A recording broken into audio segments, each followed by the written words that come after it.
boo jëlee tey li nga xamante moom mooy droit pénal boo jëlee code de procédure pénale article 414 daf lay wax ni administration de preuve fi libre ça veut dire que loo mën a indi pour prouver rek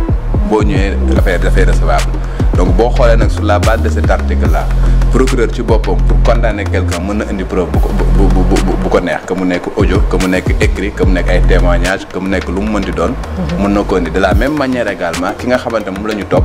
lépp lu nga xamante mën na koo indi pour seetal deram également bu ñëwee dafay recevable comme procureur sur la base de l'article 494 mën na utiliser audio également pour condamner quelqu'un bu nga xamante dañ ko topp également sur la base d'un audio sur la base de l'article 404 également mën na ko dugal pour prouver son innocence. Le juge d'instruction dafay instruire à charge et à décharge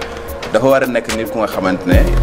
bu gisee ay éléments yu nga xamante ne ci dossier bi dafay charger ki nga xam ne moom lay inculper waru ko écarter mais bu gisee ay éléments yu nga xamante ne dafay décharger ki nga xam ne moom la ñu topp également waru ko écarter. parce que article boobu li muy wax daf ne juge bi intime conviction am ci loolu lay demee tey jii su fekkee dañ ne dafa am ay audio yu nga xamante ne entre Adji Sarr la ak nit bu nga xamante ne dafay accréditer la thèse du complot le juge d'instruction a l'obligation woo ñi nga xamante ne ñu ngi leen di tudd ci loolu déglu leen waxtaan pour moom fixer sa propre opinion. fi nga xamante ne mooy juge d'instruction on ne demande même pas des preuves le juge d'instruction ne cherche pas des preuves il cherche des charges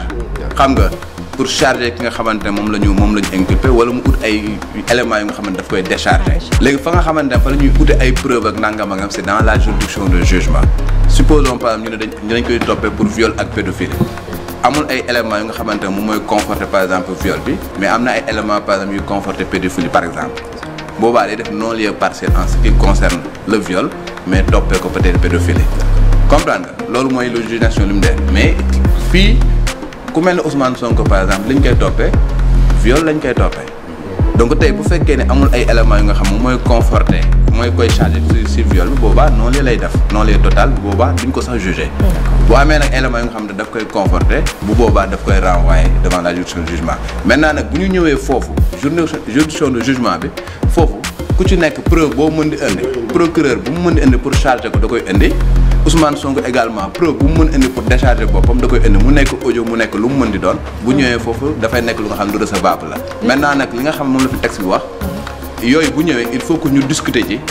parce que da ngay ñëw teg audio ba pare après moom mu def interrogatoire moom juge bi avec ses assesseurs ñu def interrogatoire d'audience bi et sur la base de cela mu lay fixer son opinion pour wax ni naam yi doy na pour moom parce que amul kenn ku ko mun écarter moom si boppam moom mooy fixer son intime conviction en se disant que li ma dégg ak li ñu discuter lii xam nga man ça me conforte à l'idée que kii liñ koy jiiñ defu ko relaxé naa ko wala acté naa ko parce que on est en matière de crime wala kii kat jàpp naa ne par exemple éléments yi ma gis nii doy na pour que ma condamné ko boobaa ma déclaré ko coupable si seen requête bi nga xamante ne nañ koy yóbbu juge d'instruction bi mën nañ def requête ñëw na ko audio bii kat dafa nekk lu nga xam dafay décharger suñu client bëgg nañ nga jël ci en compte bëgg nañ également que ni telle personne dafa nekk nga xamante ne bëgg nañ nga entendre ko parce que dafay décharger suñu client et consort ils ont le droit de le faire requalification des faits bu ñu koy wax ci juridiction des jugements juridiction de jugement la ñuy wax la plupart du temps da ngay ñëw par exemple ñun dañu requalifier fait wala dañuy disqualifier fait bi bu ñu disqualifier la plupart day jógee ci infraction bu gën a ngand wàcc ci suuf bu ñu requalifier mën na nekk par exemple infraction yoo xam ñoom ñoo tolloo par exemple viol ak pédophilie ay délai damay joxe exemple quoi c'est-à-dire que tey bu ñu nee requalifier donc nit ki def na peut-être ay attouchement ci nit xam nga mais yeggul ci moom parce que le viol il y a l'acte de pénétration bu nga xam c'est un élément constitutif ñu ni bon il y a pas l'acte de pénétration mais il y a des attouchements et consorts par conséquent dañ ko doon topp viol mais man requalifié naa fait yi en pédophilie donc le juge d'instruction sur la base de l'article 320 foofu lay instruire léegi bu demee gis ni par exemple kii kat liñ koy toppee dafa am bu boobaa di def ordonnance de renvoi liñ koy toppee gisul lu nga xamante moom moo koy conforter day def non-lieu donc tey requalification des faits kenn mënu ko wax ci en matière d'instruction mënuñu ko wax requalification des faits juridiction de jugement lañ ko mën a wax donc tey jii mënuñu toog affaire bi di yeggagul fenn Ousmane Sonko n'a même pas été auditionné par exemple là on peut pas parler de culpabilité on peut pas parler de na la koy wax sax d'acquittement dañ nekk fu nga xam juge d'instruction moom moo yor dossier bi ñaari situation mën na am jugement mën na sax bañ a am dans le dossier mën na juridiction mën na dem ba rendre compte amul ay éléments yu nga xamante ne charge suffisante comme j'ai dit pour renvoyer devant la juridiction de jugement day def non-lieu bu defee non-lieu le dossier pare na fa foofu lay jaaree tàbbi géej faux témoignage c'est un délit bu nga xamante ne consacré par le texte dénonciation calomnieuse yaa ngi dégg c'est une infraction bu nga xamante ne prévue par le code pénal donc tey yow ki nga xamante ne yow porté nga ko plainte vilipande nga ko par exemple ñëw ne dafa def lii dafa def lee ñu dem ba ci biir justice setal ko ñëw ne par exemple lii kat amul procureur mën na autosaisir en disant que kii dafa yeb peut-être askan bi en faisant un certain nombre de choses daal di poursuivre la personne bi nga xamante moom moo def loolu bu ko deful ka nga xamante ne moom lañ tooñ moom su ko mën na enclencher procédure dénonciation calomnieuse mën na ko kii ki nga xamante ne dafa ñëw def un témoignage ñëw ne lii la fa dele nii la fa demee ñu dem ba rendre compte témoignage yooyu dafa nekk lu nga xamante ne du dëgg également mën nañ ko toppee sur la base de cela donc pour dire que affaire bu demee ba nga xamante ne setal nañ Ousmane Sonko et consort mën na am retour de flamme ci ñi nga xamante ne ñoom ñoo ko accusé li nga xamante moom moo ci am solo c'est disons la vérité de la justice moom moo am solo léegi vérité boobu nag juge d'instruction bi nga xam moom moo yor dossier bi moom moo ko war a rechercher nu mu koy rechercher mooy lan am na ay suspicion yu nga xamante ne nit ñi ñu ngi koy wax am na ay audio yu nga xamante ne buy conforter selon certains la thèse du complot et consort bu fekkee ne am na complot ça veut dire que peut-être ki nga xamante moom lañ topp lañ koy toppee amul. donc nag comme dafa war instruire à charge et à décharge il a l'obligation nu muy dégloo peut-être un Adji Sarr mu conforter un certain nombre de choses pour accuser Ousmane Sonko noonu la war a dégloo par exemple quelqu'un d'autre bu nga xamante ne jàpp na ni bu ko dégloo peut-être dina mën a décharger bu dégloo ñëpp nag bu boobaa nag moom nag dans le secret de sa conscience. mu jël li nga xamante moom la war a jël en tant que décision. ak juge d'instruction dafa am ay pouvoir étendu tey jii mën na jël audio bañ ko jox mu demander une expertise ci audio boobu mën na woo opérateur de téléphone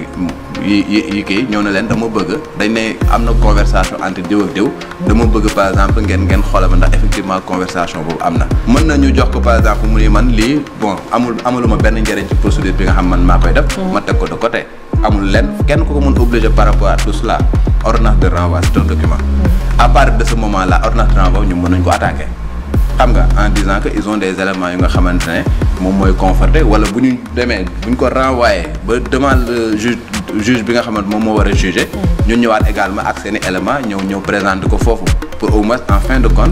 xam nga obtenir gain de cause pour seen client bu ñu tuumalee nit la première des choses moom mooy nga défendre sa bopp loolu mooy lu normal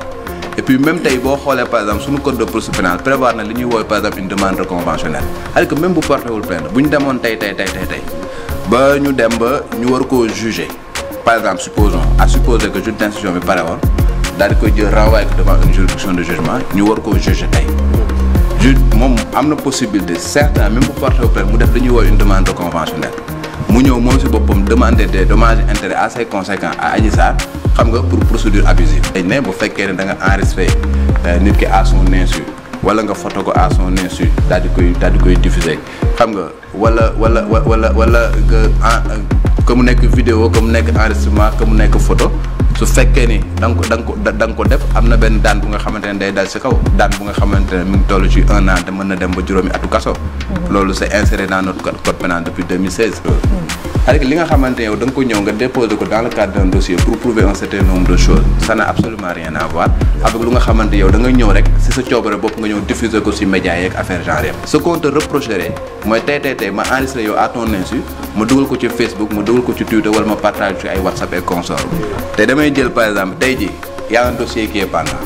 Le dossier qui est pendant c'est le dossier Ousmane Sonko dañ ko tuumaal. lañ ko tuumaal mooy viol lañ ko tuumaal. léegi moom am na ay éléments yu nga xamante ne mën na am ay éléments yu nga xamante ne daf koy décharger et consort on peut pas lui reprocher jël éléments yu verser ko dans un dossier. ça c'est une chose. maintenant Mamour Diallo moom tamit mën na toog mu ni man kat nañ ma enregistrer xam nga baaxul et puis jël nañu élément bi daal di koy teg ci kii bi kan moo ko def Adji Sarr moo porté plainte contre Adji Sarr. ça c'est une autre affaire donc tey jii l'un n'exclut pas l'autre. on ne peut pas reprocher à Ousmane Sonko li ñu mënoon reprocher Ousmane Sonko mooy peut-être mu am audio boobu avec des moyens déloyaux et consorts bu boobaa ñoom mën nañ ñëw par invoquer ne ni mu amee audio bi dafa nekk ay moyens déloyaux et par conséquent dañuy demander à ce que ñu écarte ko du dossier et consort. On a vu des dossiers yu nga xam ne invoqué nañ un certain nombre de choses. Mais su fekkee lu nga xamante ne c'est pas lui qui a cherché par exemple des éléments dafa jékki-jékki par exemple yëg benn affaire bu nga xamante ne ça sert ses intérêts et que mu utiliser ko dans le cadre de la procédure on ne peut pas lui reprocher cela. Donc benn moom dina ko décharger loolu moo ci am intérêt kële moom mën na porter plainte ka nga xamante moom moo ko enregistré jàpp na ni moom waru ko woon def mu porter ko plainte toujours est que dossier bu ci nekk dañuy statuer suivant les éléments constitutifs de l'infraction bu nga xam moom la ñuy viser ci dossier yooyu. yëral xam nañu jotali yëral